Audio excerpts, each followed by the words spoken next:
Hi hello అండి, నేను మీ లిఖితాని. Today recipe వచ్చేసి సేమియా పులిహోర ఎలా చేయాలి వీడియోలో చూసేద్దాం. స్కిప్ చేయకుండా ఎండ్ వరకు చూసేయండి. చాలామంది సేమియా పులిహోర చేయాలంటే కంగారు పడతారు, జావ అయిపోతుందేమో అనేసి. ఈ విధంగా చేసేయండి వీడియోలో చూసినట్టుగా. స్టవ్ ఆన్ చేసుకొని గిన్నెట్టుకుని హీట్ అయ్యాక ఆయిల్ వేసుకోండి. అందులోనే 1.5 గ్లాసెస్ వాటర్ వేసుకోండి. 2 గ్లాస్ సేమియాకి మాత్రమే నేను చెప్తున్నానండి. దాన్ని బట్టి మీరు కొలుచుకుని వేసుకోండి. అందులోనే ఉప్పు, లైట్గా పసుపు కూడా వేసేసుకోండి. ఒకసారి మొత్తం కలపండి. కలిపి మూత పెట్టేసుకోండి. కావాలంటే మనం సేమియాలను కూడా ఒకసారి రోస్ట్ చేసుకోవచ్చండి, వేయించుకోవచ్చు. నేనైతే ఏమీ వేయించలేదు. అందులోకి నీళ్ళు మరుగుతున్నాయి కదండి, అందులో ఒక ప్లేట్లోకి తీసేసుకోవచ్చు. 2 గ్లాసెస్ సేమియా తీసుకుని పక్కన పెట్టుకోండి. చూడండి, ఇప్పుడు మనకి పొగలు వచ్చేస్తున్నాయి, మరిగిపోయినట్టండి. ఇందులో సేమియా వేసేసుకోండి. సిమ్లో పెట్టుకోండి. సేమియా వేసాక సిమ్లో పెట్టండి. సేమియా వేసేసుకోవచ్చండి. ఇప్పుడు మనం సేమియా వేసుకుందాం. కలపండి.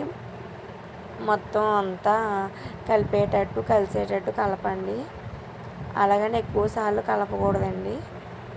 కలిపేసుకున్నాక సిమ్లో పెట్టుకోండి. ఈసారి సిమ్లో పెట్టుకొని మూత పెట్టేసుకోండి. ఉడికిపోతుందండి. 2 మినిట్స్లో పెట్టేసుకోవచ్చు. వెంటనే ఉడికిపోతుంది మనకి సేమియా. చూడండి, దగ్గరికి వస్తుంది కదా, ఉడికిపోయిందండి. ఎక్కువసార్లు కలపనవసరం లేదండి, లేదంటే జావ అయిపోతుంది. ఒక ప్లేట్లోకి తీసేసుకోవచ్చు. నిమ్మరసం కూడా బౌల్లోకి తీసేసుకోండి. పోపులు కూడా పెట్టేసుకోవచ్చండి. మూగుడు పెట్టుకొని ఆయిల్ హీట్ అయ్యాక పోపులు ఏం చేసుకోండి. మినపప్పు, పచ్చిశనగపప్పు, జీలకర్ర, ఆవాలు, కరివేపాకు, ఎండుమిర్చి ఇవన్నీ వేసేసుకోవచ్చండి. వేరుశనగుళ్ళు కూడా వేసుకోవచ్చు. మా పిల్లలు, మా వారు తినరు, అందుకే నేను వేయించలేదండి. సేమియా చల్లారబెట్టిన దాంట్లో కలుపుకోవాలండి. నిమ్మరసంలో సాల్ట్ లైట్గా వేసుకోండి. పసుపు కూడా నేను వేసుకున్నానండి, లైట్గా వేసుకోవచ్చు.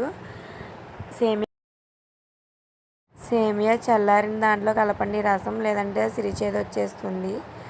బాగా మిక్స్ చేసుకోండి. చాలా ఈజీగా ఉంటుంది, మీకు ఎలా చేసుకోవచ్చు. కొద్దిమంది వాచ్ చేస్తారు, అది కొంచెం ఇబ్బందిగా ఉంటుంది. ఇది సింపుల్గా ఉప్మాలా అయిపోతుందండి. మీరు ట్రై చేసి చూడండి. షేర్ చేయండి, లైక్ చేయండి, సబ్స్క్రైబ్ చేయండి.